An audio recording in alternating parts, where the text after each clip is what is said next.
Fines de cimentación, 1,50 m para fines de pavimentación, y escabé hacia el nivel de fondo de la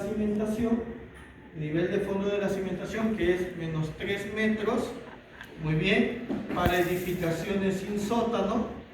Eso nos dice la norma técnica 050, menos 6 metros para las edificaciones con sótano, muy bien, y menos 1,50 m para todo lo que son proyectos de pavimentación.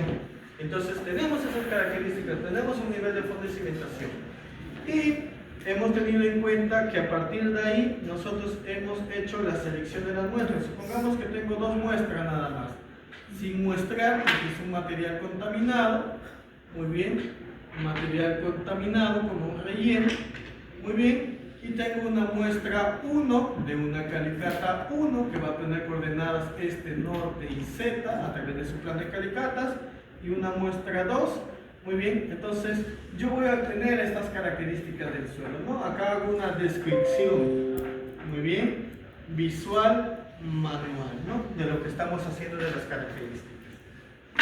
Entonces no se olviden que también hay un punto de nivel freático que nos va a dar las características del desarrollo en la cual podemos encontrar la intervención. Muy bien, entonces, teniendo en cuenta esas características que tenemos, entonces, acuérdense que de cada muestra se va a obtener, muy bien, una muestra alterada en bolsa. De cada una, muy bien, de cada una. Entonces, esta muestra alterada en bolsa también ya habíamos dicho que tiene un pesaje, ¿no? Que puede ser entre 1 o 1,5 kilos contra el material de sitio, ejemplo limos o arcillas, puede ser entre 2 a 2,5 kilos cuando ya tenemos material granular arenas, y ya puede ser de 5 a 7 kilos cuando tenemos material granular grueso como son las gravas. Entonces ya tenemos ese tipo de intervención. Por lo tanto, el procedimiento es que al llevar esa muestra MAC, que lo voy a dibujar acá en su bolsita, como ustedes lo han visto, ¿no? Ahí tengo mi bolsita de la muestra, le he hecho su nudo ahí de la muestra, debe tener un rotulado, que debe decir la calicata del cual estoy trabajando y la muestra de la cual estoy trabajando, porque acá también habrá otra bolsita, muy bien, que dirá ahora calicata 1, pero ahora la muestra 2. Entonces, esta muestra alterada MAC me va a servir como indicador para hacer el contenido de humedad. ¿Qué voy a hacer en laboratorio? En laboratorio, muy bien, yo necesito un registro interno de laboratorio, muy bien, para cada ensayo, un registro interno. Entonces, mi primer registro interno es volver a codificar esas muestras, decir de qué calicata es, qué muestra es. Muy bien. Entonces, no se olviden que siempre tienen que registrar la información. Entonces, para ello, el procedimiento es simple. Primero, ¿ustedes qué tienen que hacer? Tienen que registrar la información. Muy bien. Al registrar la información, van a tener claro que no se va a confundir o extraviar la muestra. Por lo tanto, yo necesito un número de recipiente, que le voy a llamar tara o recipiente, y esa tara también va a tener un peso, muy bien, del recipiente. Ese peso, por lo general, lo vamos a encontrar en gramos. Muy bien, vamos a tener un número de tara y un peso de la tara. Muy bien. 2.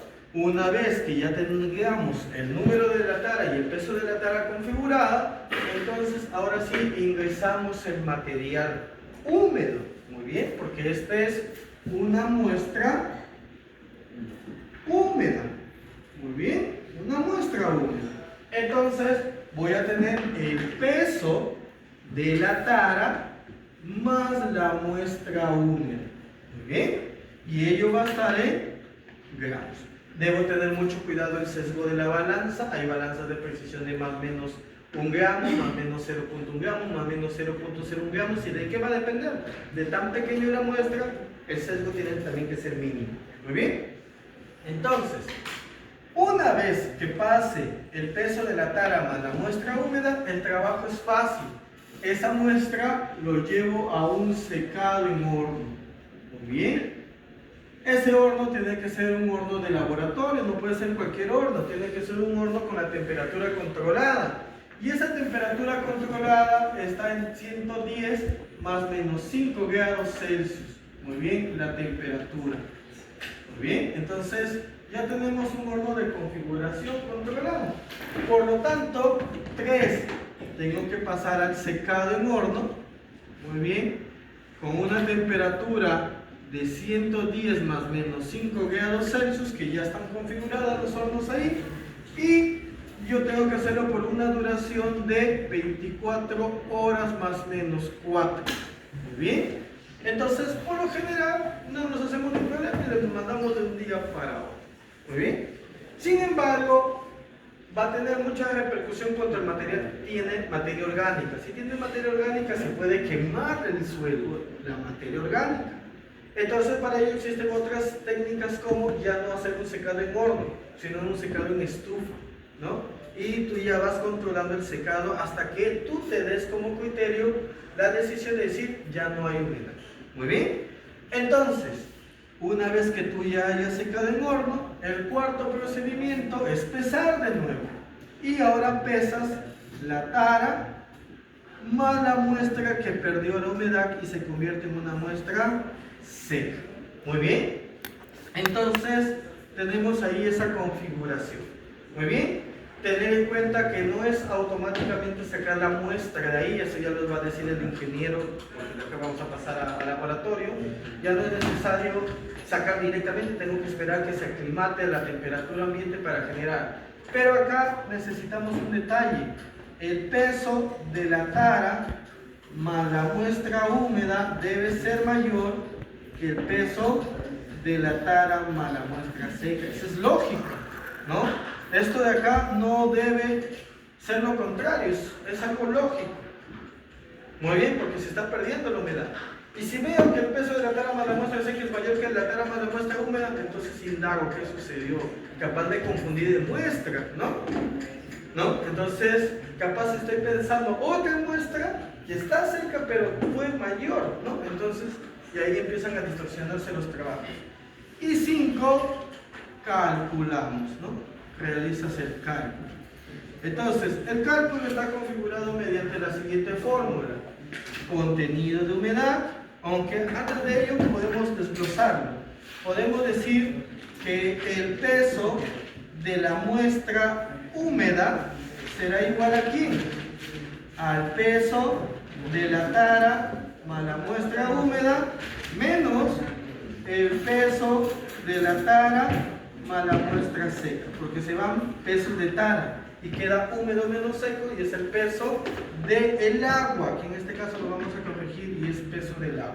Muy bien, entonces ello sería el peso del agua que nos están pidiendo en la fórmula, ¿no?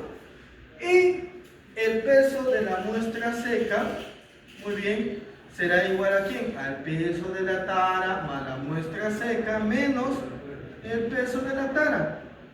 Y se van la tara y me queda solamente la muestra seca, ¿no?